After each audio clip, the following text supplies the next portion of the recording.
顺之。待人而有位者，必至于成全；从人而有行者，必抵于光大。此阔囊之不为就虑也，而就虑不加焉，盖囊之必阔也。是也，即礼也。六四之谓，为将以辅救二爻之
生，得用者焉，以内以外，躬行俱焉，以坤之力争，成干元亨，以地之薄厚，匹天高明，以黄长而战元吉，夫飞龙在天，而利见大勇，此气之自治，理之自成，象之自合，而稳得以明，生化以形，在地之所见，为天所宣布，内有其精，外得其物，神通其灵，物秉其德，始终所凝，乃天地之责。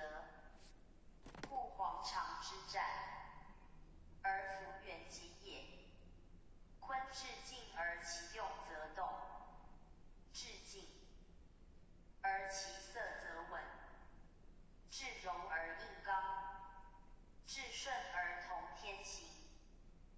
故五行，土为后天之主，五色，黄为天地之心，常虽在下，而皆于一，虽静体，而有所垂，盖居中而能应外，行得而无疆也。元吉以文在中，而得用以会乎阴阳，是坤六五一爻，兼地与天行，达于下上，通乎柔刚，如后之配地，母之配父，一阴一阳，为后天之常。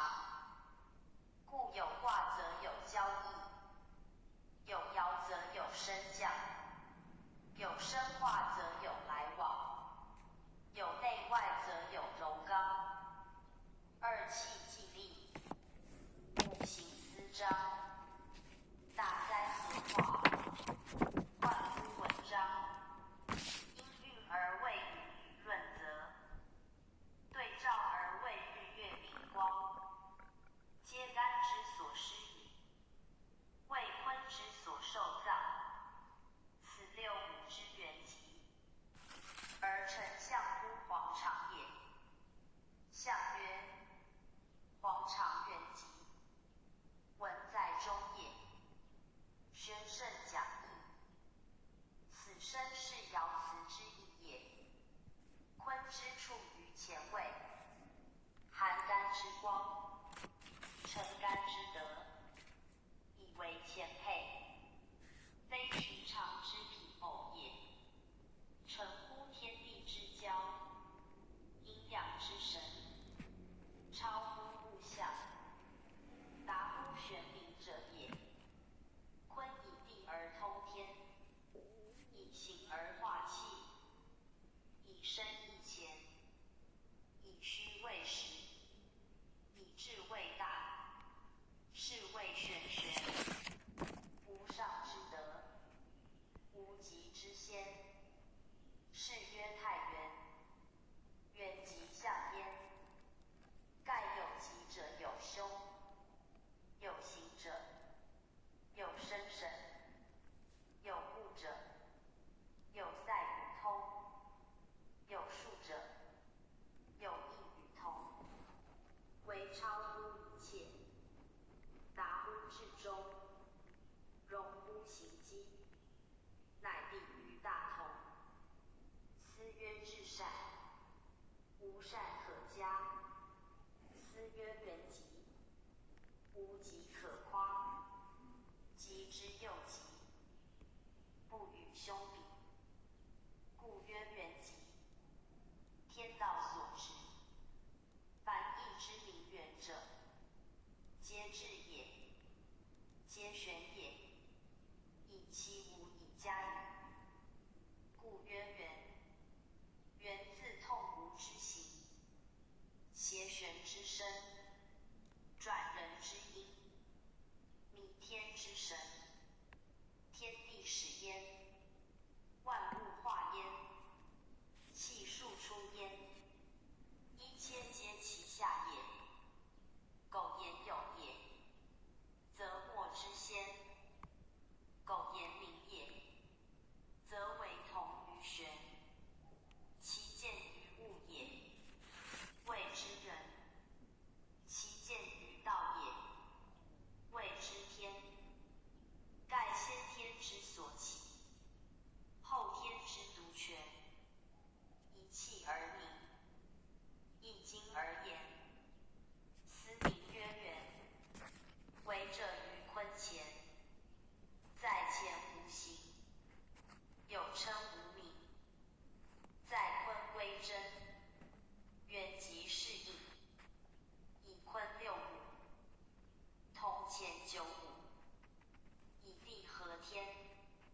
中，如曰至善，非善之宗，亦无不及。故人即称，亦无不忠。